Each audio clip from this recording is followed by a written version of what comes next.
सोन बुंदे लग देन मैं बोदिया रखाइए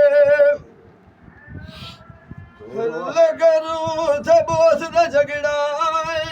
चंगी बुदरी चमै बनवाइए हजन थोड़ी मैं थी गाथ न मुड़िया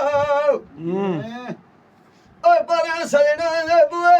दे उते बैठी आई मैं थे गन नाल शेखू दे उठ खलिया पर उन डाडी शौखा नाल बाई 88 वाले अलाम खेड़ी नु जावा सजना मेरे गुस्सा विच दाल धुमाइए सजान खाली हथी वाग जावेन बाया शरेब पल्ले न रहन खाए बंदियाइए मां प्यो गतिए गाड़ सुहाग दिया शेखू दिया तुरोद ने से खलियाइए रोंदी दी डोली रुखसाद कार छुड़िया ने अशर डोल तू कर चाद मुखाइए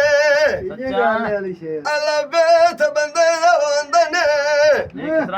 बंदा बेत लवा होया जवार दे विचों मेत जरी न खाई गरा बिशाराग तू नेड़े वसदा होया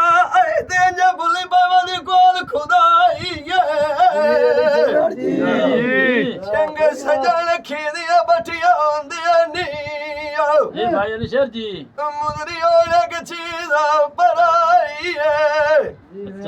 जिंदा मान किसे दे उता वतना हटी बिछाओ मुदरी सने पोत्र जवार दे तेरे हथी छमा न पाइया मैं बूटा चलाया होया अशरू डोल कदी होया तमासा अच्छा उथे नाली नंदा सांझा साड़िया होया अर सजन गया निवाग चना उथे उन्हां दड़िला मालियां गुजर गईयां या नी सजन खेइयां गया निलाग सला उथे अखी मेरिया वेदियां थकियां सजन एक बारी हट दे ना उथे सजन मैनू विगा दिया चाड़ा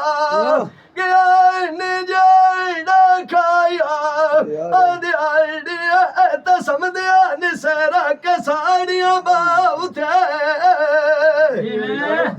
जेड़ियां गल्लां सजन मान करेंदे जवार दे वखात निरंद बादशाह उथे इस जवानी ओड़े डाल जावना होया जिवें बदला दी छां डाल गई और की ना उथे सच्चा दा बेड़ा खादर आई कती चलेंदा होया ते कोल धक्का दे उड़ा दवास मरा दे जिंदा वतना पोत्र सवार दे हट्टी और पिछा आई पिछा आई नहीं तो चिट्ठी लेके गली चयत खा